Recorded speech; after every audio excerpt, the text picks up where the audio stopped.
Napoleon, may bagong assignment ng grupo mo. Pahayag ni Chief Alvaro kay Captain Alistair Napoleon, ang leader ng Special Investigation Task Group.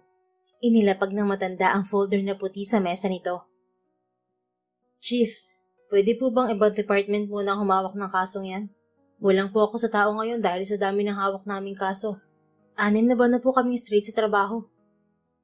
Hindi pwede. Ang grupo lang ang makakagawa niyan. Pero Chief, 24/7 na po kami nagtatrabaho. Ang iba sa amin hindi na nakakauwi sa pamilya. Nangako ako sa grupo na bibigyan ko sila ng break ngayong weekend. Galit na bumaling si Chief Alvaro kay Alistair. Are you disobeying my order, Captain Napoleon? This is your responsibility. Maximize your people to finish their job early as possible. Hindi makapaghihintay ang trabahong yan. Chief, alam ko pong responsibilidad ko bilang polis. Ang sa akin lang, bigyan niyo rin po kami ng oras para makapagpahinga. Hindi naman po malaking bagay ang hinihingi ko, Chief. Malakas na hinampas ni Chief Alvaro ang mesa. Bahagya namang umatras si Alistair.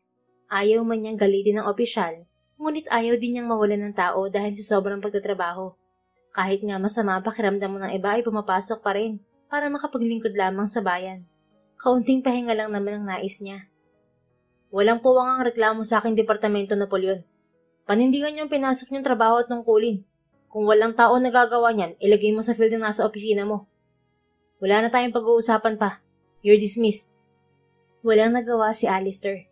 Kinuha niya ang folder na naglalaman ng panibagong assignment. Sumaludo muna siya sa opisyal bago lumabas sa opisina nito. Pagbalik ni Alistair sa sariling opisina, binagsak niya sa mesa ang folder. Pabagsak din siyang umupo at hinilot ang kanyang sentido. Chief Alvaro left him with no choice. Bilang nakakataas sa kanya, kayang-kaya nitong tanggalin ang sino man sa posisyon kasama siya. Ito rin ang naglagay sa kanya roon. Kaya wala siyang pagpipilian kundi gawin ang trabahong yun. Naramdaman ni Alistair ang paglapit ni Cristonet sa kanyang mesa kaya tumingin siya rito. Si Cristonet ang laging naiiwan sa opisina kapag may operasyon ng grupo. Karaniwan nitong trabaho ay gumawa ng reports, tumanggap ng tawag at magsilbing lookout gamit ang security system nila. Hindi niya ito sinasama sa mga operasyon dahil babae ito. Tipikal na babae na mas mahalaga ang ayos ng buhok, magandang kasuotan at kulay ng kuko kaysa maghabol ng kriminal. Kagaya ngayon, alam niyang may sasabihin ito pero mas nakatuon ang atensyon nito sa kuko. Parang yun ang pinakamahalagang bagay sa buhay nito. Maayos naman magtrabaho si Cristonet kaya hindi niya ito tinatanggal sa grupo niya. Ayaw lang niya sa sobra nitong pag-aayos at maarting pagsasalita. Captain, I received a call from Jerome. Mission accomplished na ang trabaho niya. Kung pwede raw umuwi muna siya ngayon sa bahay nila. Birthday daw kasi ng punso niya. Pumayag naman ako kasi deserve ng batang makasama ang tatay niya sa mahalagang araw sa kanyang buhay. Kung may violent reaction ka sa ginawa ko, punish me na lang. I'll accept it wholeheartedly, Captain. Sambit nito habang pinagmamasdan ng kuko. Wala yatang balak na tingnan siya habang nagsasalita. Pero bumaling din ang tingin ni Cristonet sa kanya nang hindi nito narinig ang sagot niya. Captain, is there something wrong with me? Nire-report ko lang ang nangyayari. Nothing. Then, what's with your look? You're making my knees tremble with your hotness again.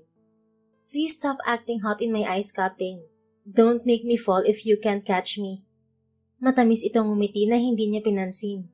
Hindi niya alam kung kailan nagsimula ang pagiging bukas nito sa damdamin para sa kanya. Hindi rin niya alam kung totoo yon o trip lang nito na asarin siya. Ang naaalala niya lang ay nasanay na siya sa mga madamdamin nitong pananalita. Minsan, nagiging tampulan na rin sila ng tukso sa opisina dahil sa mga sinasabi nito. I'm thinking to give your first assignment that's when... Oh, really? When? Hindi inaasahan ni Alistair ang reaksyon ni Cristonet. Akala niya ay mas gugustuhin itong manatili sa opisina kaysa magbilad sa araw. Maybe he's wrong to think that she likes her fashion more than her job. Here's your assignment, Bernaldez. I'm counting on you to finish this job smoothly. Ibinigay ni Alistair ang folder na hindi pa niya nakikita ang nilalaman. Excited yung kinuha ni Cristonet at binuksan. Napansin ni Alistair ang pagkunot ng noo nito. Are you sure you're giving me this assignment? You're trusting me that much, Captain, ha? Why? Ayaw mo ba? Hindi. But this is a big job, Captain. Doing this alone is not a good thing. Though I can manage to do this, but I'm not sure if I'll manage to survive. Sayang naman ang kuko ko at ganda ko kung hindi ako makakasurvive yan. Gusto pa naman kitang pakasalan someday. Hindi pinansin ni Captain ang huli nitong sinabi. Tinatanggihan mo ba ang trabaho mo, Bernaldez? Yes, I mean, no. Maybe one companion is fine. Sige na, may hot captain. Kahit isa lang. May kanya-kanya ng assignment ang mga kasama natin. Kung may available sa kanila, hindi ko yun ibibigay sa'yo. Bakit pakiramdam ko napipilitan ka lang ibigay sa akin to, Captain? Akala ko pa naman nagtitiwala ko sa akin. Yun pala hindi. Nakangusong sabi ni Cristonet. Mukhang sumama agad ang loob. Napunta ang atensyon ni Alistair sa mapula at tila nag-aakit na labi ng dalaga. Ngayon lang niya napagtuunan ng pansin ang itsura nito. Inaamin niyang maganda si Cristonet. Mas naging kapansin-pansin ang itsura nito dahil sa natural nitong galing sa pananamit. Kahit suot ang kanilang uniforme, nagmistula pa rin itong modelo. Matangkad, balingkinita ng katawan, maputi at makinis na balat, at may maamong muka. Para bang mas bagay itong modelo na lang ng police uniform kaysa maging tunay na pulis. Saan ka ba naman nakakita ng babaeng pulis na napakahaba ng kuko na pulang-pula, tapos ang lipstick ay pulang-pula rin? Ayan na naman ang tingin mo nakaka-inlove, Captain. Huwag ka kasing tumingin sa akin ng ganyan. Pakiramdam ko tuloy, in love ka rin sa akin. Umiwas ng tingin si Alistair.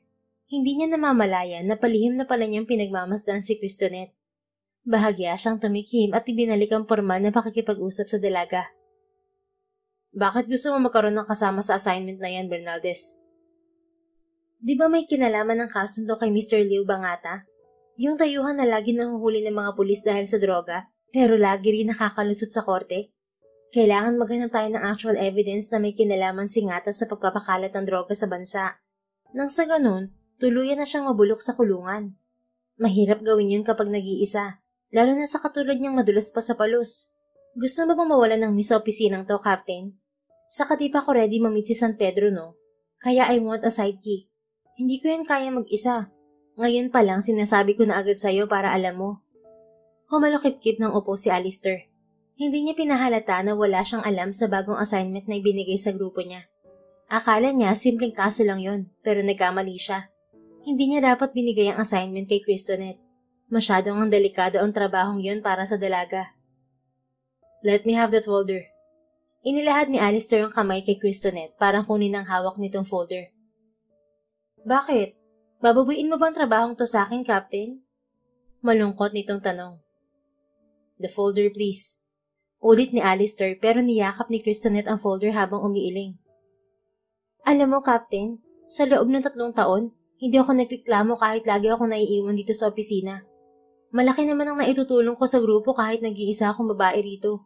Maayos kong nagagawa ang mga paperwork sa ibang gawain dito sa opisina. Pero kung babawiin mo ang trabahong to, parang pinamukha mo rin sa akin na hindi ako karapat-dapat maging pulis at minamaliit mong kakayahan ko dahil babae ako. Nakonsensya si Alistair sa planong pagbawi ng trabaho kay Cristonet. Bilang alagad ng batas, nakakapanghina kapag may mga taong minamaliit ang kakayahan nila. Sa trabahong to, tiwala ang malaki nilang sandata. Tiwala sa sariling kakayahan. Kung walang tiwala, hindi nila magagawa ang misyon. Wala silang malulutas na kaso at higit sa lahat, magkakaroon ng komplikadong samahan sa kanilang grupo. Nabuo ang kanyang team dahil tiwala siya sa kakayahan ng mga kasamahan. Pero iba kay Cristonet. Napunta ito sa grupo niya dahil kay Chief Alvaro. Siguro pagkakataon na rin para subukan niya ang kakayahan nito sa field. Yun din marahil ang pinapahiwatig ni Chief Alvaro sa kanya. I won't get it back. We're doing this mission together. I need to... Together? As in, you and me, Captain? We're together on this mission? Yeah, sagot niya. Hindi niya maaaring hayaan ang isang baguhan sa field. Kailangan nito ng gabay at siya lang ang pwedeng gumawa nun. Oh my God, Captain. I'm grateful to this opportunity to work beside you. Bernaldez, this is your first mission. Stay focused and be serious. Are we clear? Tumayo ng tuwid si Cristonet. Nakangiti itong sumaludo sa kanya. Sir, yes sir. Bumuntong hininga si Alistair pag-alis ni Cristonet. Ang tangi niyang iniisip ay sana maging maayos ang kanilang trabaho at hindi siya mabigo na pinagkatiwalaan niya ito. Kinabukasan, naiinip na tumingin sa suot na relong pambisig si Alistair. Umiinit na rin ang ulo niya dahil wala pa si Cristonet. Ngayong araw magsisimula ang kanilang trabaho, pero 1 oras na itong huli sa takdang oras na ibinigay niya. Kinuha niya ang telepono at tinawagan ng dalaga. Unang ring pa lang, sinagot na nito ang tawag. Hello, Captain? I'm so sorry for being late. I'm on my way na, sir. Submit nito sa kabilang linya. Ngunit naririnig niya ang maingay na background sa paligid. Baby girl, don't forget to drink your vitamins, ha? It helps you to boost your energy para jumbagin ng mga enemies. Yung skincare natin, huwag mong kakalimutan. Mahalaga ang pag-aalaga ng skin after work. Naglagay na rin ako ng... Popsy, kausap ko po si Captain. Pakilower po ng volume mo. Saway ni Cristonet sa amang binabae. Oh really? Is that Hunky Captain Alistair Napoleon? Hello my hati manugang. Kailan ka bibisita sa salon namin? We can give you a free haircut, massage and food spa. Mas lalong uminit ang ulo ni Alistair sa matinis na boses ng ama ni Cristonet. Hindi lingid sa kanyang kaalaman na pusong babae ang ama nito. Minsan na nitong sinundo sa opisina si Cristonet at proud itong pinakilala ng dalaga sa kanila. Ayon kay Cristonet, may-ari ng isang beauty salon ng ama nito, habang fashion designer naman ang ina. Popsy, ano bang sinasabi mo? Nakakahiya kay Captain. Dinig ni Captain na saway ni Cristonet sa ama. Bernaldez, this is your first mission pero ganito agad ang performance mo. Every seconds are important but you're wasting our time. Sorry, Captain. Ang dami po kasing bili ng pamilya ko eh. Hindi agad ako makaalis. Lalo na si Popsy. Bumili pa ng mga bagong gamit na dadalhin ko. Napabuntong hininga na lang sa inis si Alistair. Tell me the truth. Where are you right now? Hindi agad narinig ni Alistair ang sagot ni Cristonet. Ngunit nalaman din niya ang kasagutan sa panibagong boses na nagsalita. Kaloy, tama na yan. Kung ano-anong ginagawa mo sa iyong anak, alam mo namang may trabaho pa yan. Dinig niyang sabi ng sigurado siyang ina ni Cristonet. Cupcake, excited lang ang beauty ko sa una niyang misyon. Dapat maging presentable siya para mahook si Captain sa beauty niya. Bumuntong hininga na naman si Alistair sa kabilang linya. You're still in your house, Bernaldez? Sorry, Captain. Sorry po. Oh God. Please faster or I'll dismiss you to this mission kapag hindi ka pa nakarating dito. Wag naman, Captain. Pinaghandaan ko to. In 30 minutes nariyan ako. 30 minutes? Are you kidding me? You've been late for fucking 1 hour and now... Oh God, Bernaldez. Are you serious about taking this mission? If not, just stay in the office. I'm serious, Captain. Huwag niyo po akong alisin sa misyon, please. Hindi ko lang talaga kaya ang tagihan ng papsi ko. Natagalan kasi ang... Sumunod ka na lang sa akin na public market. Doon na lang tayo magkita. Pinutol na ni Alistair ang tawag. Isa-isa niyang dinampot ang mga gamit at lumabas sa opisina. Nagmaneho siya patungo sa Aquino Public Market. Yun ang pinaghihinalaan nilang lugar na laganap ang droga. Isa rin yun sa lungga ni Ngata. Normal na naglakad si Alistair sa loob ng pamilihan. Inikot niya ang buong lugar. Tumitingin siya sa mga tinda na tulad ng isang mamimili roon. Bumili rin siya ng mansanas para hindi maging kahina-hinala ang kanyang kilos. Inaral niya ang bawat pasikot-sikot sa pamilihan. Isang konklusyon ang naisip niya para mapabilis ang kanilang trabaho sa lugar. Ngunit nagtataka si Alistair sa kumpulan ng mga tao paglabas niya sa palengke. Bahagya siyang lumapit para malaman ang mitya ng kumpulan at bulungan sa paligid. Excuse me. Magalang niyang sabi sa dalawang babae. Hindi siya pinansin ng dalawa. Hinihila ng isa palayo ang kasama nito, pero pilit na lumalapit ang isa sa kumpulan. Sino ba kasi yon? Inaakit niya ang mga lalaki rito. Pati asawa ko, iniwan ang pwesto namin para lang tingnan siya. Reklamo ng hinihilang babae. Hindi ko rin alam. Hayaan mo na siya. Hindi naman niya papansinin ng asawa mo. Ikaw lang ang nagkamali ron at nagkagusto. Sansala naman ang humihilang babae dito. Sumiksik si Alistair sa kumpulan para makarating sa unahan. Natapik niya ang noon nang makita si Cristonet. Sadyang agaw pansin ang itsura nito ngayon. Ang kulot nitong buhok kahapon ay tuwid na ngayon. Maganda rin ang suot nitong pulang damit, ngunit wala yung manggas at litawang maputi at makinis nitong balikat. Mahaba ang damit, ngunit umabot din sa hita ang punit sa gilid niyon. May mataas din itong sapatos na mas lalong nagpataas sa normal nitong tangkad. Sa kabuuan, maayos itong tingnan. Ngunit hindi yun angkop sa lugar, lalo na sa pakay nila roon. Lumapit si Alistair kay Christonet. Matamis itong ngumiti nang makita siya. Sorry boys, my man is here. Malantik ang kamay nitong itinaboy ang mga lalaki sa paligid. Hinawakan naman ni Alistair ang braso ni Christonet at bahagya itong hinila papalapit. Bernaldez, we're here for a mission, not for a fashion show. Can you catch a criminal with that dress of yours? Bulong niya sa babae.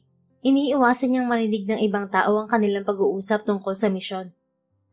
Don't worry, Captain. I can do everything with my outfits. Bulong ng sagot ni Christonet at humarap sa kanya. Nahigit ni Alistair ang paghinga sa maliit nilang distansya. Malapit niyang napagmasdan ang maamo nitong mukha mula sa manipis at pantay na kilay, singkit na mga mata, matangos at maliit na ilong. Napalunok siya nang dumako ang kanyang tingin sa kulay rosas nitong mga labi. Hoy, umalis ka na rito. Inaabala niyo ang negosyo namin. Sigaw ng isang ginang na pumukaw sa atensyon ni Alistair.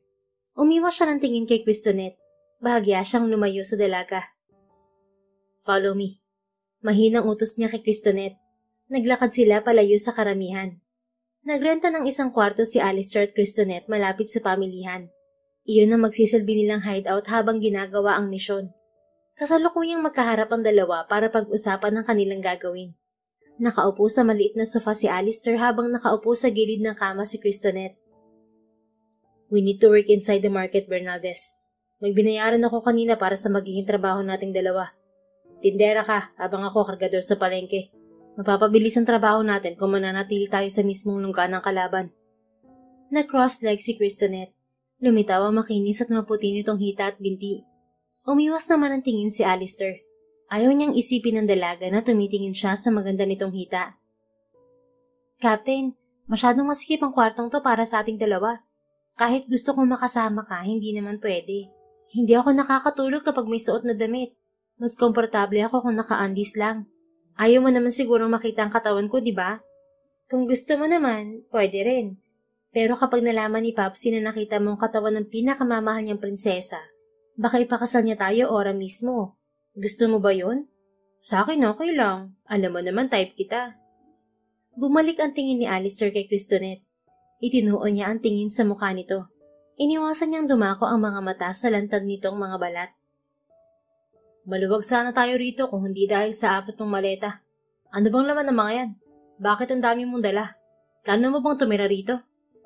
Nagulat din siya kanina nang makita ang apat at iba't ibang kulay nitong maleta. Nahirapan din siya sa pagbubuhat ng mga yon para dalhin sa inukupan nilang kwarto. For emergency purposes yan, Captain. The yellow and pink luggages are my outfits. The purple one is for my skincare and personal hygiene. The orange one is for... Okay, stop. I don't care about your stuff. I'll get another room for me. Stay and prepare for tomorrow's job, okay? Yes, sir. Good night. See you in my dreams, my hot captain. Maagang naghanda si Alistair para sa kanyang trabaho kinabukasan. Kupasing maong na pantalon at matipis na asul na jacket ang suot niya. Pinaresa niya yon ng lumang rubber shoes. Paglabas niya sa inuukupang silid, bumukas din ng pintuan sa katapat na silid kung nasaan si Christonet. Nahilot ni Alistair ang kanyang sentido sa suot na damit ni Christonet. Naka-white long sleeve ito na may pulang ribbon sa kwelyo. Pinaresa ng sobrang liit na padang asul, pero hanggang tuhod naman ng puting boots. Nakaponytail din ang buhok nito sa magkabilang gilid. Bakit ganyan ang suot mo, Bernaldez? Tindera ka, hindi ka sasali sa cosplay. Palitan mo yan. Maganda naman para akong character sa isang anime. Yung mga waitress sa cafe, tapos mga hunks ang customer. Umikot pa ito habang nakahawak sa baywang. Bumuga ng hangin si Alistair. Unang araw pa lang, sumasakit na ang ulo niya kay Christonet. Paano ito magtatrabaho kung ganoon ang suot na damit? Makakakuha lang ito ng atensyon na hindi dapat mangyari. Kailangan maging normal na trabahador sila sa palengke at hindi makakuha ng kahit anong atensyon, lalo na sa mga kalaban. Hindi sa cafe ang trabaho mo. Magtitinda ka ng isda sa palengke. Ano ka ba? What? Seryoso ka ba talaga, Captain? You know I hate manansa. It's so kadiri kaya. Can you change my job? It's better if I work in restaurant or any food court there. I want to serve my customers with this outfit. No. Di ba sinabi ko na sa'yo kagabi na nasa palengke ang mga kalaban?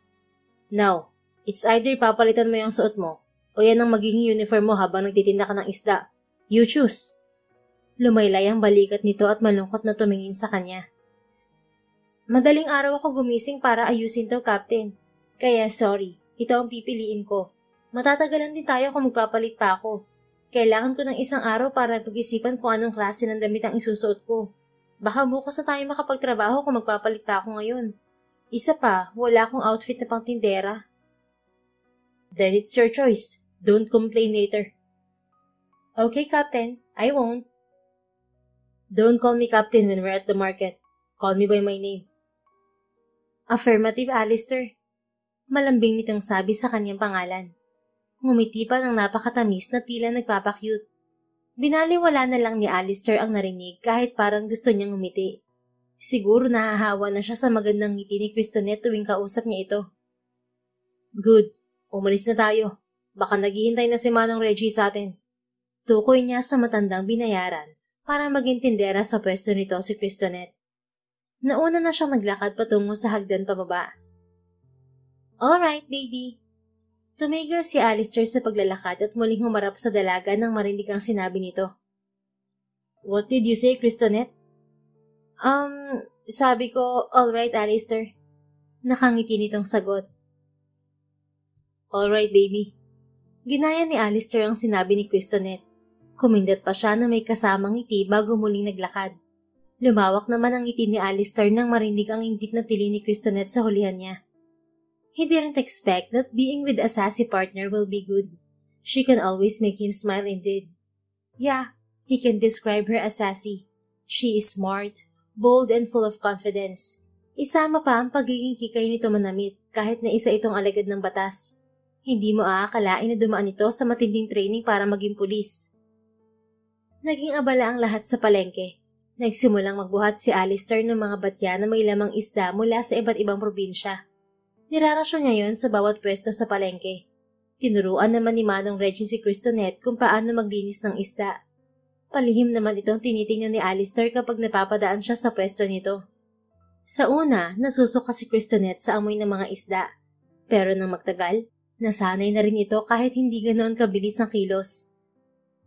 Pagsapit ng tanghalian, nilapitan ni Alistair si Christonet sa pwesto ni Mang Reggie.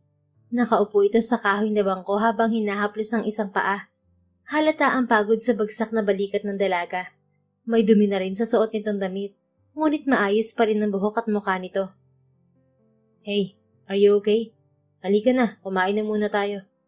Yaya ni Alistair sa dalaga. Umangat ang tingin nito sa kanya. Naluluha ang mga mata. Alistair, tuluyang pumata ang mga luha ni Christonet. Why? Did something happen while I'm not here? Umiling naman ito at yumuko. Then what's the problem? Why are you crying? Because I forgot my mirror. I have no mirror inside my bag. I can't check my makeup and hair. I don't know if I still look presentable. My papsi will get mad at me if he sees me like this. Kanina pa ako nag-aalala baka mukha na akong bilasang isda. Manang Reggie has no mirror din. Huminga ng malalim si Alistair. Akala niya mabigat ang problema ni Christonet, pero nakalimot lang pala na magdala ng salamin. Hindi niya alam kung matatawa siya o maiinis dito. Don't worry, you're still beautiful. Sambit niya, hindi lang para palubagin ng loob nito, dahil yun talagang nakikita niya. Dahil sa angkin nitong ganda, nakahatak ito ng maraming customers kanina. Kaya ngayon, konti na lang ang ititinda nitong isda. Sana lang hindi isa sa kalaban ng customer nito kanina. Baka matuon dito ang atensyon ng mga yon. Takaw atensyon sila dahil bagong salta sila sa bayang yon. Pinahid ni Christonet ang luha sa pisngi at muling tumingin sa kanya. Meron na itong ngiti sa labi. Talaga? Maganda pa rin ako? Hindi pa ako mukhang bilas ang isda? Yeah, come on, let's have our lunch. Mabilis nitong isinuot ang hinubad na boots. Inayos muna nito ang nagusot na damit bago sumunod sa kanya. Sa malapit na kantin sila kumain. Inaasahan ni Alistair na magrereklamo si Christonet. Ngunit wala siyang narinig kahit isang salita mula rito. Marahan itong sumusubo at tahimik na kumakain. Ilang subo ang ginawa nito bago uminom ng tubig. I'm done. Marahan nitong pinunasan ng tissue ang bibig. Tumingin si Alistair sa plato ni Cristonet. Half rice at gulay na chop suey lang ang order nito, pero may natira pa rin itong pagkain. Masama ang nagsasayang ng pagkain, Cristonet. Ubusin mo yan. Umiling si Cristonet. Maayos nitong tinupya ang ginamit na tissue at ipinatong sa mesa. Diet ako at sinadya ko na rin na hindi ubusin yan. Hindi mo ba alam na maraming nagugutom sa mundo? Hindi rin sila mabubusog kung uubusin ko yan. Pero kung magtitira ako ng pagkain, may mabubusog na mga asong kalye. Napansin ko kasi kanina yung dishwasher sa kantin. Binibigay niya mga tirang pagkain sa mga aso. Tulong ko na rin to sa kanila. Nang marinig ang katwiran ni Cristonet, tinapos na rin ni Alistair ang kanyang pagkain. Ang kaibahan lang, walang natira sa kanyang plato. Wala siyang ambag para sa mga asong kalye. Tumayo si Alistair. Saan ka pupunta, Alistair? O-order ng pagkain. Kulang pa ba ang kain mo? Hindi, ipapakain ko sa aso. Kawawa naman sila, di ba? Wait lang, sasama ako. Muli silang lumapit sa estante ng pagkain. Umorder nga ulit ng pagkain si Alistair. Magkasama rin silang nagpakain sa mga asong kalye. Kawawa naman sila. Wala silang pamilya. Wala nagmamahal sa kanila. Ang lungkot siguro ng buhay nila. Sambit ni Cristonet. Nakatingin ito sa mga kumakain na aso. Hindi sila malungkot. May kasama pa rin sila na kapwa mga ligaw na aso. Kahit paano, masaya pa rin sila sa kanilang bagong pamilya. Sagot ni Alistair. Maihahalin tulad sa mga asong ligaw ang kanyang buhay. Ngunit hindi siya inabandona tulad ng mga ito.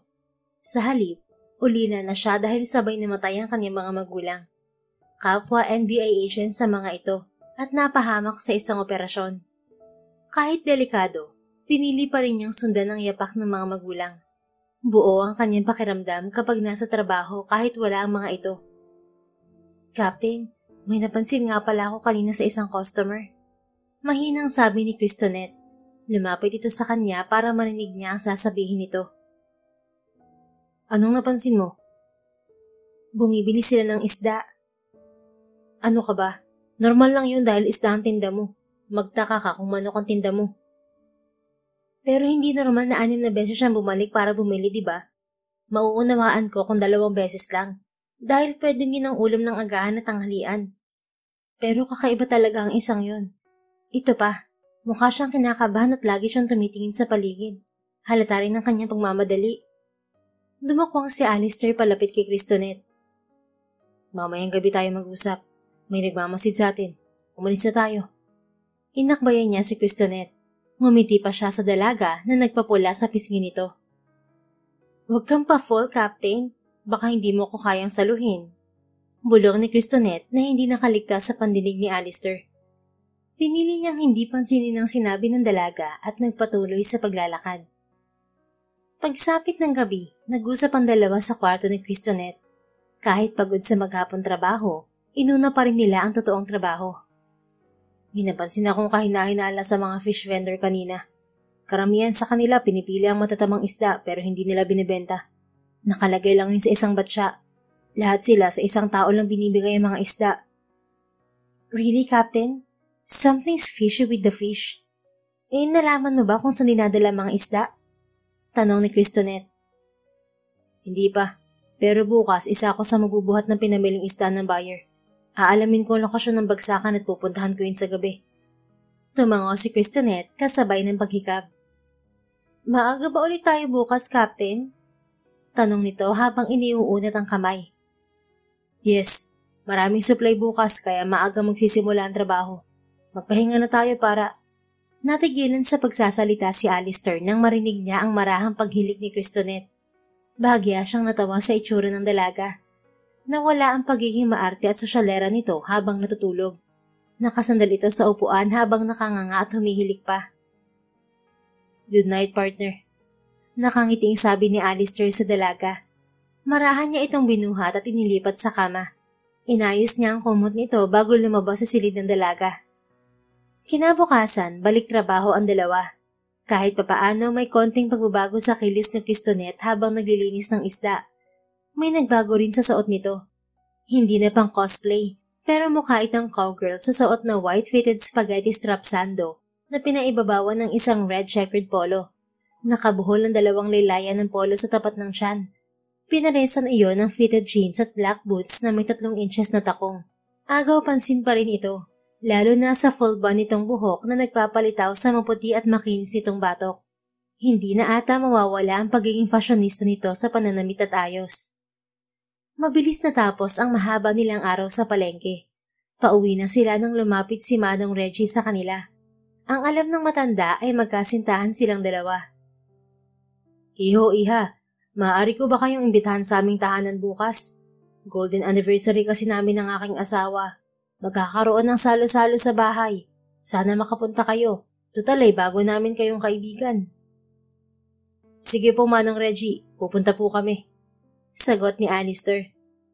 Salamat iho, aasahan ko kayo Pagdating sa inoo pang silid, tinanong agad ni Christonette si Alistair tungkol sa pagpayag nito kay Manong Reggie.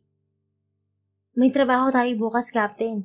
Bakit makikisaya pa tayo sa anniversary ni Manong Reggie? May aalamin tayo sa bahay niya. Bakit? May kinalaman ba siya sa droga? Hindi pa sigurado, pero isa siya sa buyer ng mga isda. Maaaring may iba pa tayong matutuklasan sa loob ng bahay niya. Sa ngayon, pupuntahan ko muna ang warehouse na pinagdadalhan ng mga isda. Aalamin ko kung anong meron dun.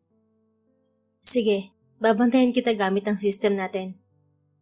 Nang gabing yon, pinasok ni Alistair ang warehouse na binagsakan ng mga isda. Naglagay rin ito ng mga kamera sa paligid para makita ni Christonette ang buong lugar. Captain, may kakaiba sa mga isda. Masyado silang mataba ngayon kumpara sa karaniwang isda sa palengke. Tawag pansin ni Christonette kay Alistair gamit ang suot nilang earpiece. Kumuha ng isang isda sa freezer si Alistair. Pinisil niya ang katawan ng isda. Sa una, walang nangyari. Ngunit sa ikalawang isda na kinuha niya, may napansin siyang plastic sa ulo niyon. Hindi na niya yun palabas. Nagulat siya nang makita ang ilang piraso ng tabletas na nakalaman sa isda. Captain, leave that place now. May nasagap akong movements 300 meters from that place. Papalapit sila sa warehouse. Hurry up! Copy. Umalis si Alistair sa warehouse, dala ang nakuha mga tableta sa isda. Alauna na madaling araw siya nakabalik sa inookupang silid ni Christonette. Captain, you can't believe what I witnessed after you left the warehouse. Excited na bunga ni Christonette pagpasok niya sa loob ng silid nito. What is it? Hinubad ni Alistair ang suot na half-mask para maayos na makipag-usap sa dalaga. Hinila siya ni Christonette palapit sa kinaroroonan ng laptop nito. Pinindot nito ang keyboard at nag-play roon ng isang video. The evidence. Nakangiti nitong sabi. Napangiti rin si Alistair habang pinapanood ang transaksyon na naganap sa loob ng warehouse. Isa roon si Liu Bangata. Nakita rin sa video ang pagtanggal ng tabletas mula sa loob ng mga isda. Kailangan na lang niyang malaman kung anong klase ng gamot ang nakuha niya sa warehouse. Isang matibay na ebidensya yun para tuluyang makulong si Ngata. Good job, Bernaldez. May sassy partner. Ginulo nito ang buhok ni Christonette. Not my hair, Captain. Guluhin mo ng buhay ko, huwag lang ang buhok ko. This is my crown glory and... Wait, what did you just call me? Tumawa si Alistair sa dalid na reaksyon ni Christonette. Let's call for the night. Tomorrow, I'll send these tablets to the headquarters. Stay in your room until I come back, okay? Walang reaksyon si Christonette. Mukhang malalim ang iniisip nito dahil nakatingin lang ito sa kawalan. Don't think too much, Bernaldez. Muling sabi ni Alistair bago lumabas si Celine. Narinig niya ang masayang tili ni Christonette bago siya pumasok sa sarili niyang kwarto. She's crazy, but I'm starting to love her craziness.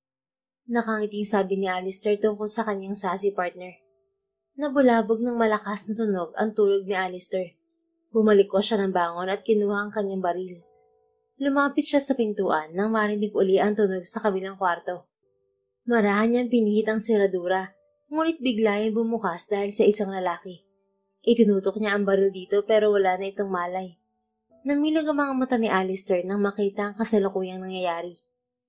Wasak ang pintuan sa sarili ni Christonette habang binubugbog nito ang 3 pang lalaki. Mga puwisit kayo. Alam niyo bang bawal istorbohin ng beauty rest ko? Magagalit si Papsi kapag nagkaroon ng wrinkles sa mukha ko. Napangiwi si Alistair nang tamaan ng suntok ni Gristonette ang mukha ng unang lalaki. Sinipa rin ito sa sigmurang ikalawa. Akala niya ibababa na nito ang ginamit na paan na pangsipa. Pero nagulat siya nang umigot ito at sinipa sa panga ang ikatlong lalaki. Maayos na tumindig si Gristonette at namewang sa harap ng nakahandusay na mga lalaki. Nakaharap ito sa kanyang direksyon. Pero sigurado siyang hindi pa nito alam na nanonood siya. Yan ang napapala ng mga manyak na kagaya nyo. Mga buwisit na to. Ang lakas ng loob niyong pasukin ng kwarto ko. Akala niyo ba masisilayan yung katawan ko? Neck nyo. Ang papangit at ang babaho nyo, no? Sinipa pa ni Gristonette ang isang lalaki. Dahil sa ginawa nito, unti-unting lumuwag ang buhol ng suot nitong roba. Huli na para umiwas ng tingin si Alistair. Tumambad sa kanyang paningin ang naka-underwear na katawan ni Gristonette. Oh my God! Tili ni Gristonette. Hay, mabuti na lang walang malay ang mga lalaking to. Kundi nakita ng mga to ang... Natigilan si Gristonette nang makita si Alistair na nakatingin sa katawan ng dalaga. Nataranta si Alistair nang sumigaw si Gristonette. Mabilis siyang lumapit dito, tinakpan ang bibig nito. Huwag kang maingay, baka magising ang mga tao rito. Bulong niya rito. Inalis niya ang kamay sa bibig ni Gristonette para makapagsalita ito. Captain, nakita mo ba? Umiwas ng tingin si Alistair. Pakiramdam niya nag-init ang kanyang tenga. Bumabalik sa kanya ang isip ng perpektong hugis ng katawan ni Gristonette. Oh my God, paano ako magsisinungaling kay Papsi? Lagi pa naman siya nagtatanong tungkol dito. Hindi ko kayang magsinungaling sa kanya. Anong gagawin ko?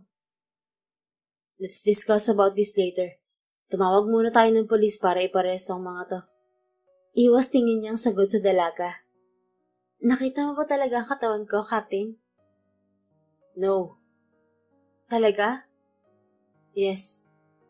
Bakit namumula ang tenga mo? Hindi mo pa talaga nakita. Pero nakita kong nakatingin ka kanina eh. Kung ayaw mong makita ng ibang tao ang katawan mo, magsuot ka ng descending damit habang natutulog, Bernaldez. Hindi talaga ako nakakatulog ng may suot na damit eh. Isa pa, wala naman akong kasama sa kwarto. Hindi ko naman alam na papasukin ako ng mga yan eh. See? Hindi mo alam kung sino napapasok sa kwarto mo. Kaya ayusin mo pananamit mo. Kasalanan mo rin kung bakit nakatuon sa iyo ang atensyon ng mga to. Masyado kasing paago-pansin ang pananamit mo. Ang sakit man naman magsalita, Captain. Kasalanan ko ba kung bakit naging manyak ang mga yan? Hindi nga ako naguhubad sa harapan nila para manyakin nila ako eh. Tapos ako pa ngayon ang sisisihin mo? Tinalikuran siya nito at hinila ang isa sa apat nitong maleta palabas sa silid. Ikaw na lang ang tumawag sa mga polis. Sa kabilang kwarto muna ako. Balitaan mo na lang ako kung sino mga yan. Huminga ng malalim si Alistair pagkalis ng dalaga. Nasobrahan yata ang kanyang sinabi.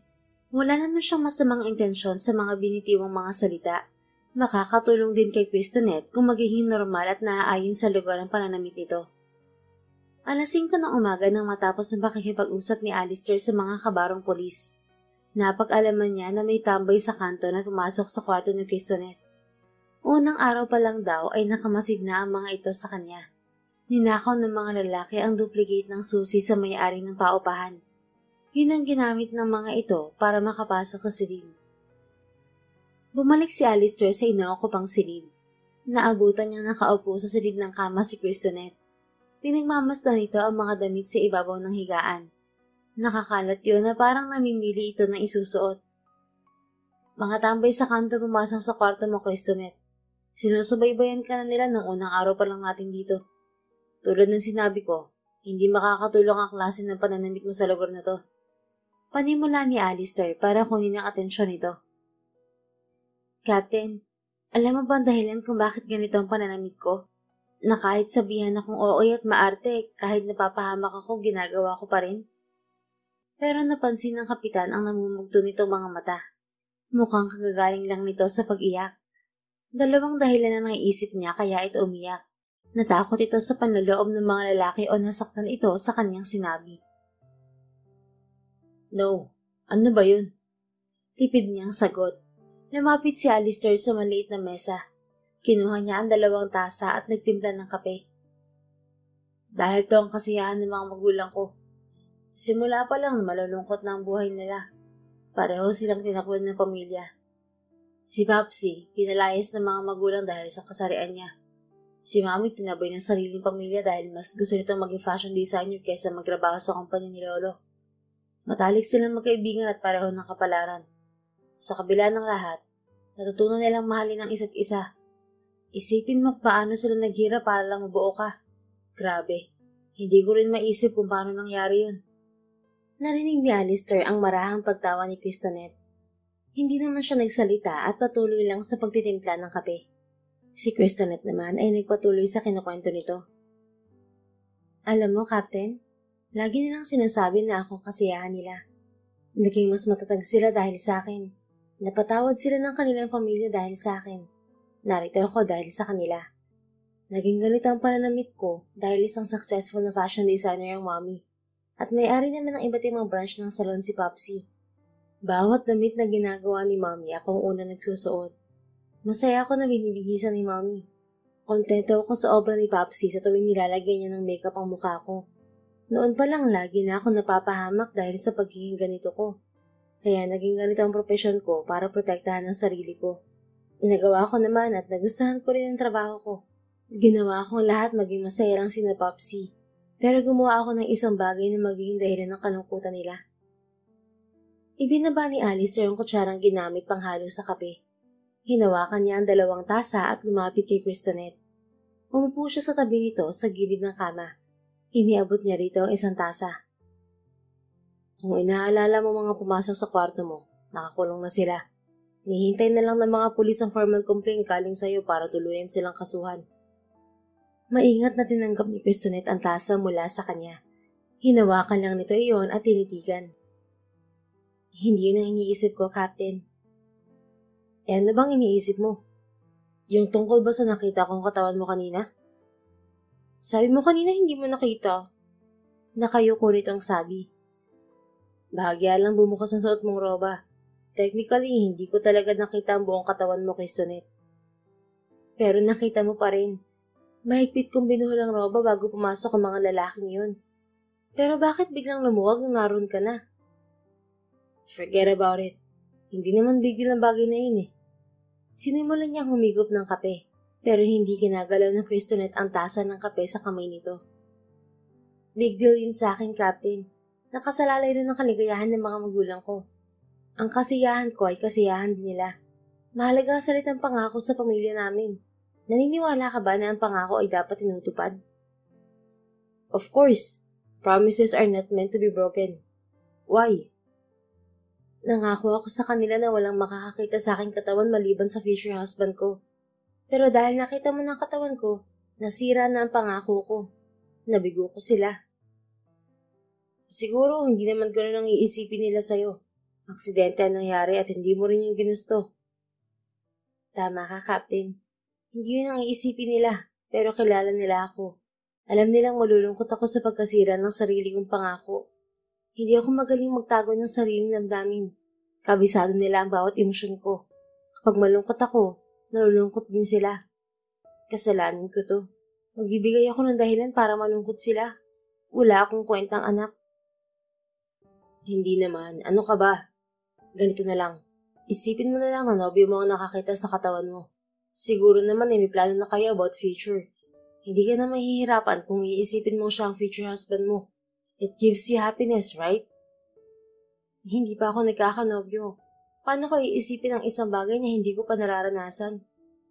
Bahagyang nagulat si Alistair sa sagot ni Christonette. Malayo yun sa inaasahan niya. Kung hindi siya nagkakamali, 25 years old na ang dalaga, pero wala pa rin itong karanasan sa pag-ibig. Why? Strict ang parents ko. Parang hindi naman. Mahina niyang tugon. Iniisip niya kung paano ito pagtulakan ng sariling ama sa kanya. Kulang na lang ibalot ito sa kahon at ipadala sa kanya pa uwi.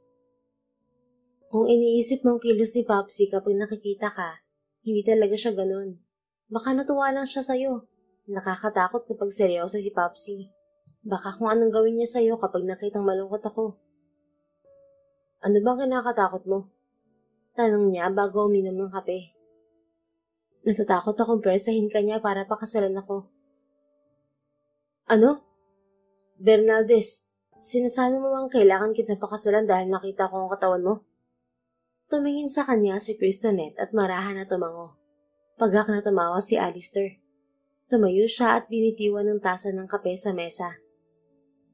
Are you serious? Pakiramdam ni Alistair, isang malaking krimen ang ginawa niya kahit hindi yun sinasadya. Nakita niya ang pagtulo ng luha ni Cristonet bago ito muling yumuko. Ipaliwanag mo sa akin kung bakit ganun kabig deal ang nangyari. Nasa modern country na tayo. It's supposed to be normal. Nakita mo ba mga babae kapag nasa beach? Kailangan ba silang pakasalan ng mga lalaking nakakakita sa katawan nila? Magkaiba naman eh. Magkaibang tao at siguradong magkaiba rin kami ng paniniwala. Kung katulad ko sila, sa tingin mo ba magsusuot sila ng ganon? Alam mo, ikaw lang ang kilala kong sasi manamit pero conservative. Hindi mo ba ako tutulungan, Captain? Malungkot nitong tanong. Tumayo si Cristonet at binitiwan din ang tasa ng kape sa mesa. Ano bang tulong ang kailangan mo maliban sa pagpapakasal? Humarap sa kanya si Cristonet. Nasasalamin niya ang mabigat nitong problema sa mga mata. Kung tutuusin, napakabuti nitong anak. Ayaw nitong magdulot ng kalungkutan sa mga magulang. Kung buhay ang kanyang mga magulang, marahil ganoon din ang gagawin niya. Gagawin niya lahat maging masaya lamang ang mga ito. Mahalin mo ako, Captain. Nagulat si Alistair sa hiling ni Cristonet. Are you kidding me, Bernaldez? Seryoso ako, Captain. Kung mamahalin mo ako, magiging masaya ako. Kapag masaya ako, hindi magiging malungkot ang parents ko. Maliban sa mga magulang ko, pagmamahal mo lang ang kasiyahan ko. Bakit? Mahal mo ba ako? Seryoso niyang tanong sa dalaga. Pinagmasdan niya ito. Hindi ito nagbabawi ng tingin sa kanya. Iisipin niyang totoo anumang lalabas sa bibig nito. Ganoon ito kaseryoso ngayon. Oo, hindi mo lang ito kumurap nang sabihin yun. Nagulat man pero nagbigay yun ng kakaibang pakiramdam sa binata. He knows what it is. Ngunit pinili pa rin niyang maging formal sa harapan nito. Bernaldez, hindi dapat yan ang iniisip mo ngayon. May trabaho pa tayong dapat tapusin. Mag-focus muna tayo sa trabaho. Tutulungan mo ba ako, Captain? Ulit at umaasa nitong tanong. Hinawakan ni Alistair ang magkabilang balikat ni Cristonet. Ngumiti naman ang dalaga. Tila nabuhayan ng mga mata nito. Pag-usapan natin to pagkatapos ng misyon. Nawala ang ngiti ni Cristonet sa sinabi niya. Marahan niya itong tinapik sa balikat. Magpahinga ka muna. Pupunta ako sa headquarter ngayon. Pagbalik ko, pupunta naman tayo sa anniversary ni Manong Reggie. Tipid siyang ngumiti bago umalis. Ipinangako niyang ibibigay rito ang gusto nitong kasagutan kapag nalutas nila ang kaso. Sa ngayon, trabaho muna ang dapat nilang pagtuunan ng pansin. Pinasuri ni Alistair ang nakuhang gamot sa warehouse ng mga isda. Napag-alaman nila na droga ang laman ng mga tabletas. Ibinigay rin niya ang nakuhang footage kay Chief Alvaro. Natawa ang matanda sa resulta ng misyon. Sinabi niya ang tungkol sa dadaluhan nilang anniversary na maaari may kinalaman sa kaso. Ibinigay naman ito ang suporta sa kanya. Hapon na nang bumalik si Alistair kung nasaan si Cristonet. Narinig pa niyang nakikipag-usap ito sa telepono habang nakatayo siya sa tapat ng pintuan. Please don't, Popsy. Naging pabaya po ako. Ako na lang po ang mag-a-adjust. Pakisabi kay Mami dito pa rin ko na ang promise ko sa kanya. Thank you, Popsy. I'm fine. Bye. See you soon. Nang tahimik na sa loob, kumatok siya sa pinto. Pinagbuksan siya ni Cristonet. Ngumiti ito sa kanya, pero hindi yun umabot sa mga mata.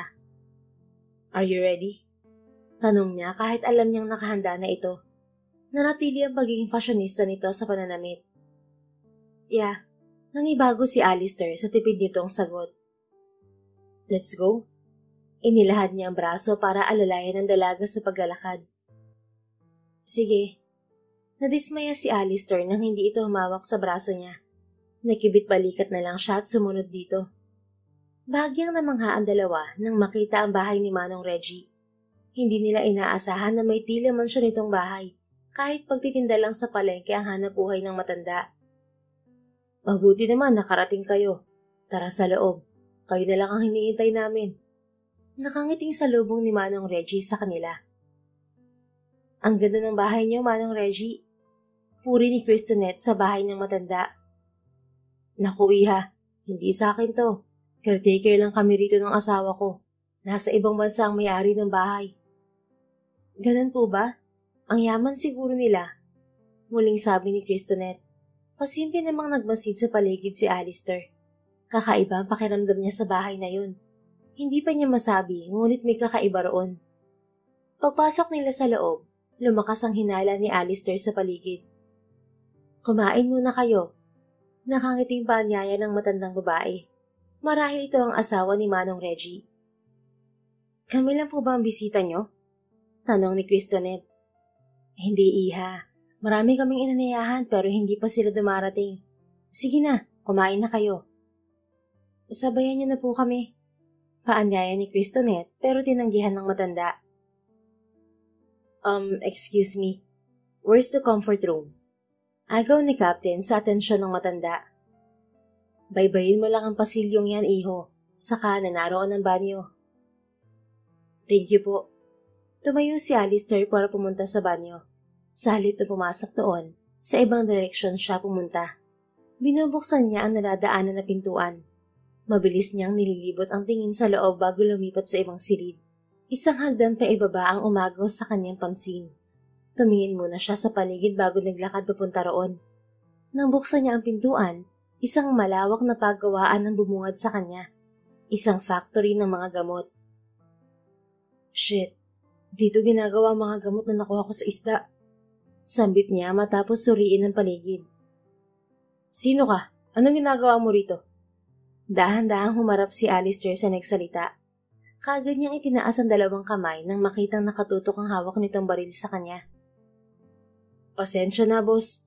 Hinahanap ko lang ang banyo pero napunta ako rito. Tamang-tama rin na narito ako. Pwede bang humingi ng gamot sa sakit ng tiyan? Sumasakit kasi ang tiyan ko Naparami ata ang kain ko. Pagdadahilan ni Alistair sa lalaki. Hindi rito ang banyo. Wala rin dito ang kailangan mong gamot. Umalis ka na. Maangas na sabi ng lalaki. Sige boss, pasensya na ulit. Marahan na naglakad si Alistair palabas sa factory. Sinusundan naman siya ng tingin ng lalaki. Hudyo, pulis ang isang yan. Huwag mong palabasin. Tumakbo si Alistair nang marinig ang sigaw ng isa pang lalaki. Mabilis siya nagtago sa pader nang paputokan siya nito. Hinugot niya rin ang baril at nakipagpalitan ng putok sa kalaban. Kahit abala sa laban, nagawa pa rin niyang tawagan si Chief Alvaro.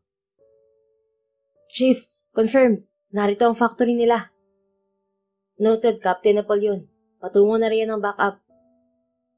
Thank you, Chief. Hindi na niya pinatay ang tawag. Nilagay na lang niya sa bulsa ang telepono habang nakikipaglaban. Mas dumami ang kalaban niya ngayon. Hindi siya makaalis sa pinagtataguan dahil sa walang tigil na putukan. Nagtaka si Alistair nang lumihis ang direksyon ng mga bala. Nagkaroon siya ng pagkakataon para silipin ang nangyayari. Handa na siyang magpakawala ng putok nang makita niya si Christonette sa likuran ng isang mesa. Seryoso itong nakikipagbarilan sa mga kalaban. Nagawa pa ring umiti ni Alistair kahit nasa gitna ng laban. Dalawang bagay ang nalaman niya tungkol kay Christonette. Nawawala ang pagiging maarte nito kapag natutulog at habang nakikipagbarilan. Wow! May sassy partner turning to a sassy conservative and now a sassy badass. Komento ni Alistair habang nakatingin kay Christonette. Lumipat na pagtataguan si Alistair. Pinili niya ang pwesto sa likuran ng mga kalaban. Doon siya nagpakawala ng putok sa direksyon ng mga ito. Nahati ang atensyon ng mga ito dahil pinagitnaan nila ni Christonette. Hindi rin nagtagal nang marinig niya ang sunod-sunod na paghinto ng mga polis mobile sa labas. Hindi naman huminto ang palitan nila ng bala sa loob. Malutong na mura ang lumabas sa bibig ni Alistair nang maubusan siya ng bala. Ang tanging niyang nagawa ay magkubli sa pader. Naramdaman niya ang papalapit ng mga yabag sa direksyon niya. Alam niyang nahalata ng kalaban na naubusan siya ng bala. Hinanda niya ang sarili upang lumaban ng mano-mano. Ngunit nahinto ang paglapit ng mga kalaban nang sumigaw si Christonette. Captain! Sumilip si Alistair mula sa pinagtataguan. Kitang-kita niya ang pag-dive ni Christonette patungo sa nakahandusay na kalaban. Gumulong ito sa sahig ngunit pagbangon nito, may hawak na itong baril sa dalawang kamay. Walang kurap itong nagpaputok. Napansin ni Alistair na muli itong lumapit sa isa pang lalaki. Kinulumit nito ang baril sa sahig gamit ang takong ng sapatos. Hinagis niya sa ere ang baril at sinipa patungo sa kanyang direksyon. Sinalo naman niya yon. "Thank you," nakangiti niyang sabi sa dalagang astig. Hindi niya narinig ang sagot ni Cristonet pero nabasa niya ang "You're welcome" sa galaw ng labi nito. Napabilis ang laban nang pumasok ang mga pulis. Nadakip ang natitirang kalaban, kasama si Manong Reggie at asawa nito. Isa palang trap ang pag-imbita nito sa kanila. Plano talaga ng mga itong patayin sila ni Cristonet. Sinamsam din ng mga pulis ang mga gamit sa factory at mga gamot. "Pinabati kita, Captain Napoleon. Hindi mo pa rin ako binibigo sa mga kasong pinagkakatiwala ko sa'yo." Bati ni Chief Alvaro kay Alistair. "Hindi lang dahil sa akin kaya nalutas ang kaso, Chief. Kasama ko ang aking teammate." Tukoy niya kay Cristonet. "Oh, si Miss Bernaldez?" "Yeah, I know she's capable of doing this kind of mission. She came from a military family. Her grandfather to the father's side is a general. She's strong and smart. It runs through her blood. Kaya nagtataka ako kung bakit nasa opisina lang siya eh. Hindi ko siya nilagay sa grupo mo para lang ikulong sa opisina." "She's the only girl in our group, Chief. I assigned her in making reports, receiving calls and managing her security. She's great in that field." Hindi sinabi ni Alistair ang totoong dahilan kaya hindi niya inatasan ng misyon noon si Cristonet. Nagkamali siya na husgahan agad ang dalaga base sa pananamit nito at kilos. Pero napatunayan niya ngayon na kaya nitong makipagsabayan sa kanila. Nasaksihan niya ang galing nito sa pakikipaglaban. "I thought it's the other way around." "What do you mean, Chief?" Tumawa ang matanda habang umiiling. "I was thinking the reason why she's not working on the field is because you like her. You're giving her an easy job to avoid her from danger. Am I right?" Hindi agad nakasagot si Alistair. Noon iniisip lang niya na babae ito at ayaw magbilad sa araw. Pero ngayon, gusto niyang sumang-ayon kay Chief Alvaro. Nagbago ang iniisip niya tungkol sa dalaga nang makasama niya ito sa misyon. Marahil binago rin ito ang damdamin niya. "Know your feelings before it's too late. Again, congratulations, Captain. I'm giving 3 days vacation to your team." Nakangiting sabi ni Chief bago ito bumalik sa sasakyan nito.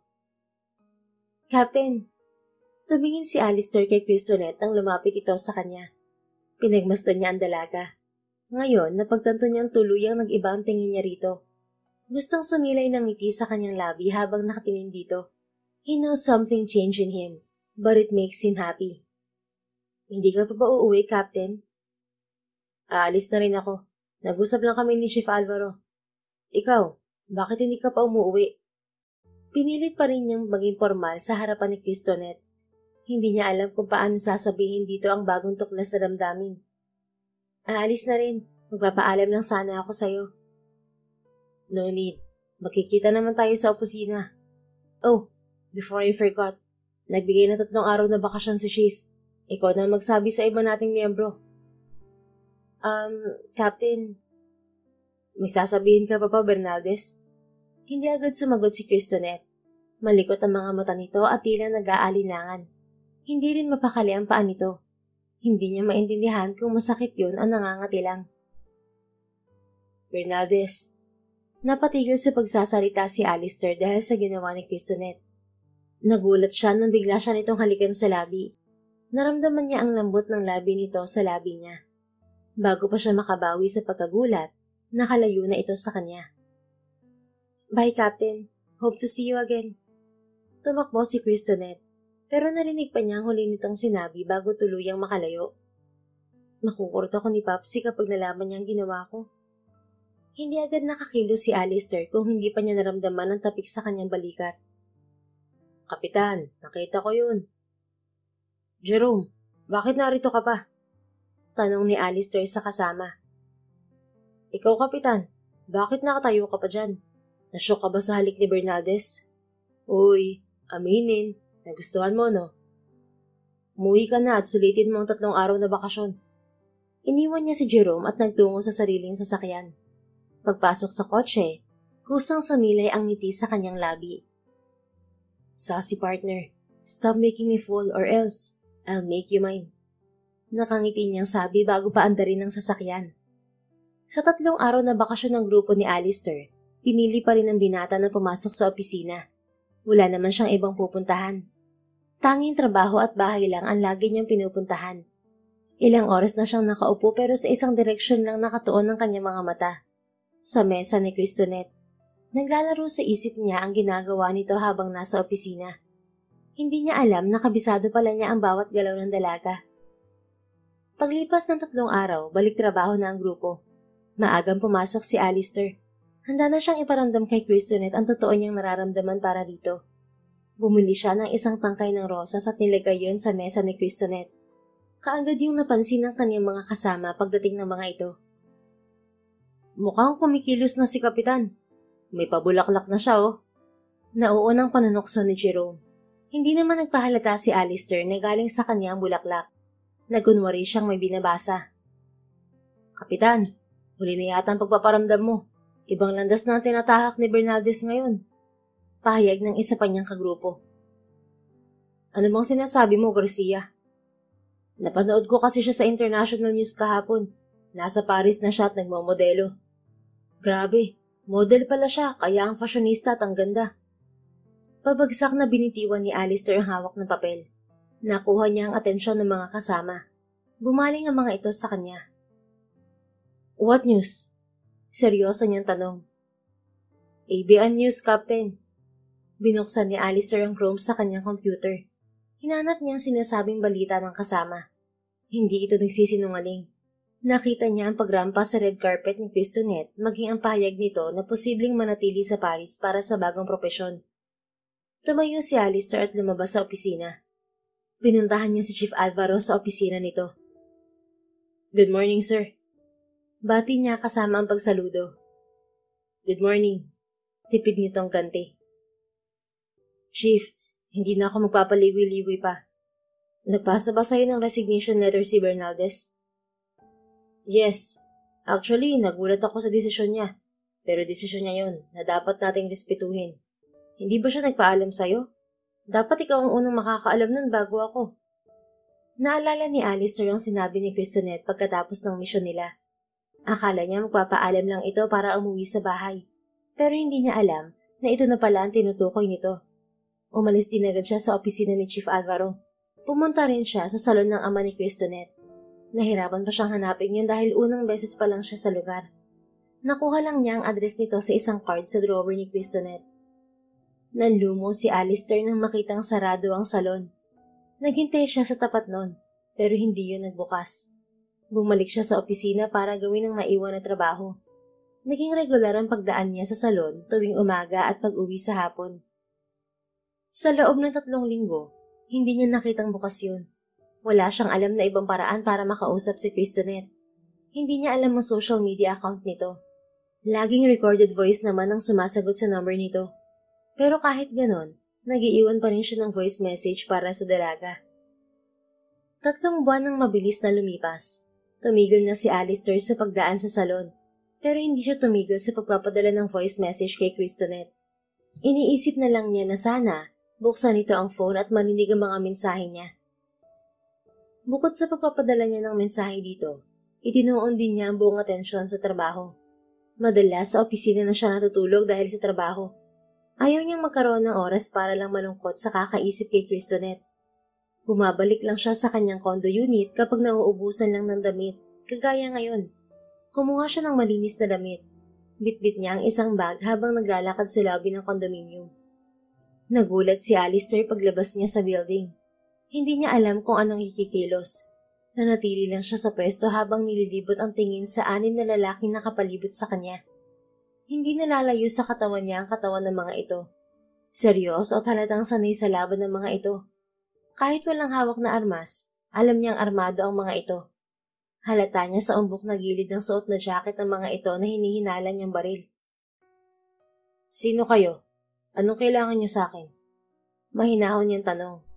Bahagyang umabante ang isang lalaki sa harapan niya. Pinakita nito ang hawak na larawan sa kanya. Ikaw to, hindi ba? Oo, ako nga. Walang takot niyang pag-amin. Nagtataka siya kung bakit hawak ng mga ito ang larawan niya. Sumama ka sa amin ng tahimik. Nagpadala si Alistair sa tulak ng lalaki sa likuran niya. Hindi yun malakas, sapat lang para gumalaw siya. Sa loob ng sinasakyan nilang van, napapansin ni Alistair ang kakaibang kilos ng mga lalaki. Lagi rin niyang nahuhuli ang tingin ng mga ito sa kanya. Hindi na niya nagawang kumilos nang tumigil din ang sasakyan sa hindi kalayuan sa kondo niya. Labas! Utos sa kanya ng isang lalaki. Pinagmasdan ni Alistair ang lugar paglabas niya sa sasakyan. Nasa tapat sila ng building na pag-aari ng mga Cruz, isa sa tanyag na pamilya ng mga businessman sa bansa.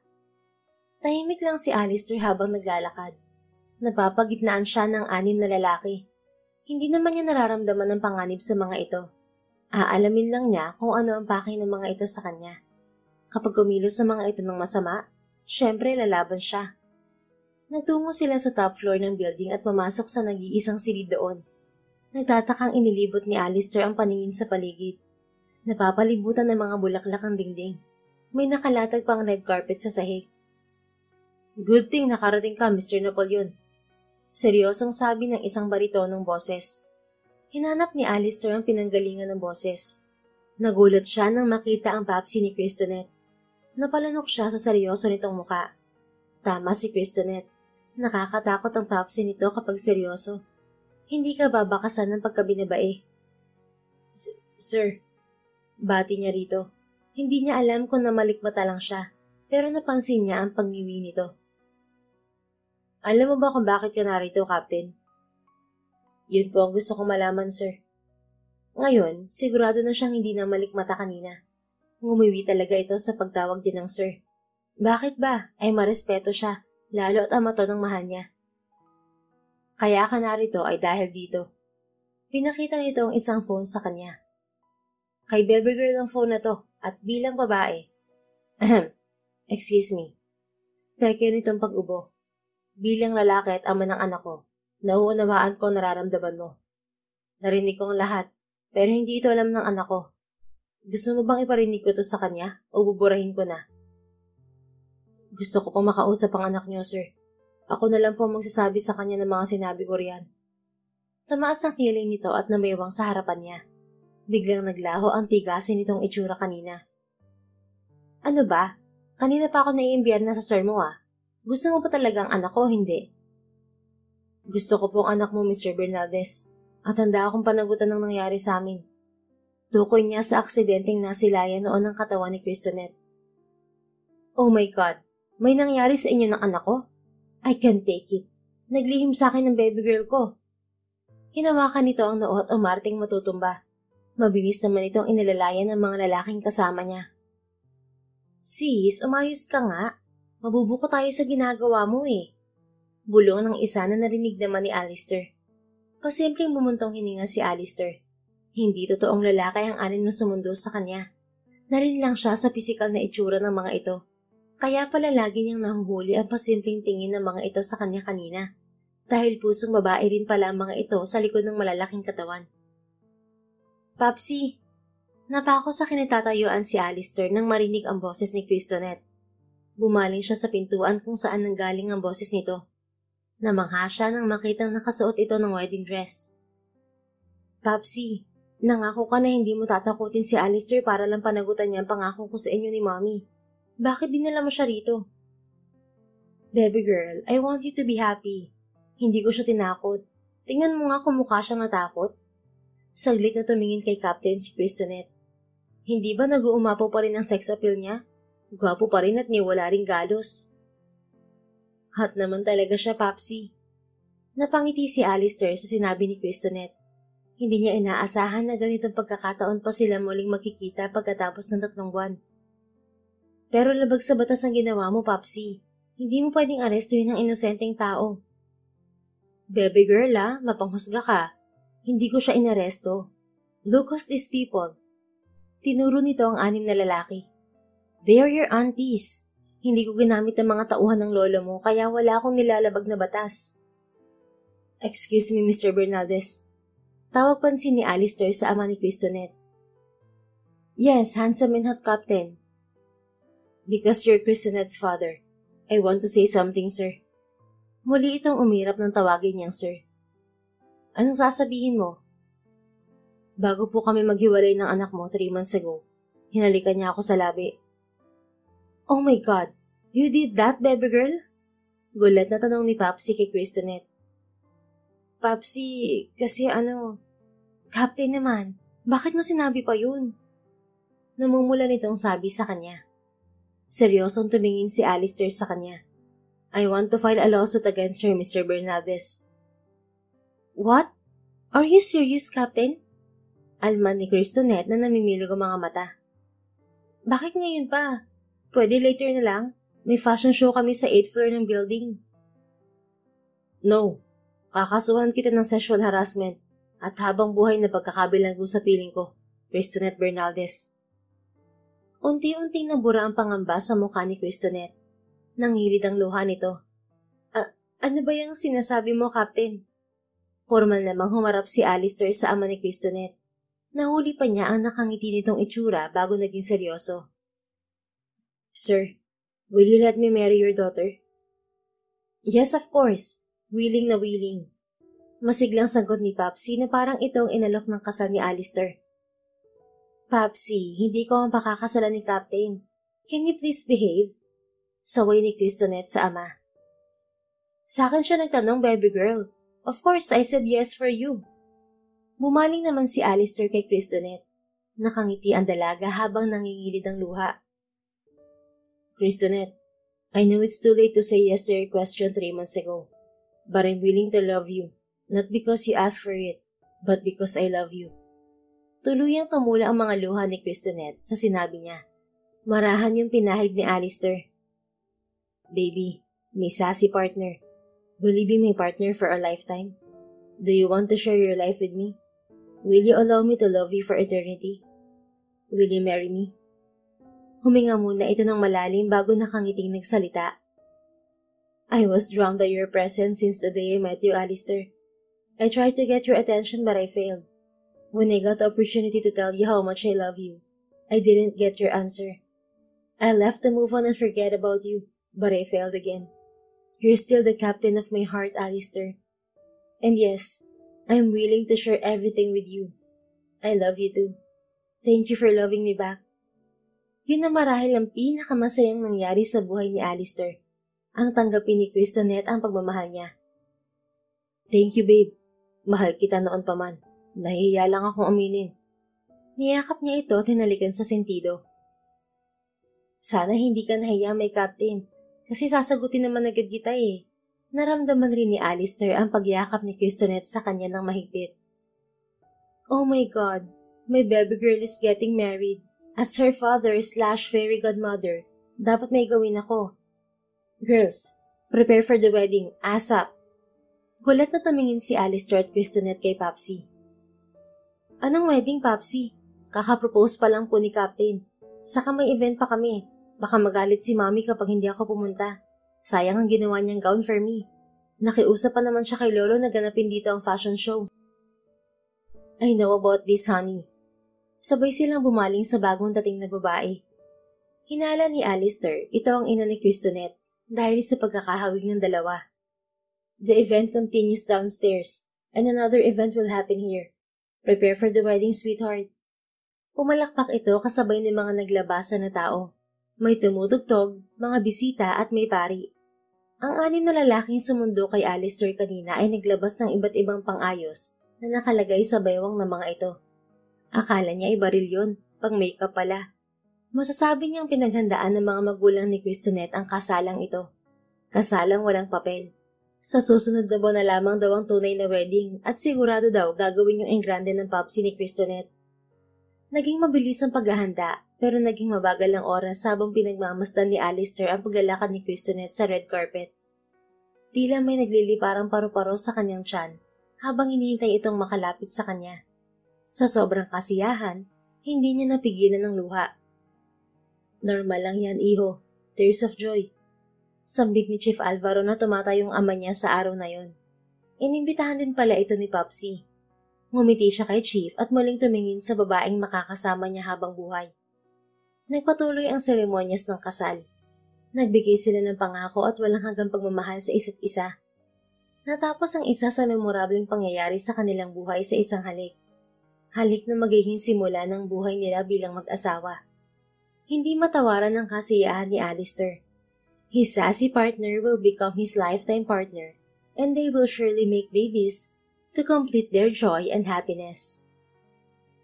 The End. Kung nagustuhan mo ang istoryang ito, please don't forget to like, comment, and share it with your friends. Your support really makes a difference. Thank you and see you sa ating next story. Keep safe and be blessed.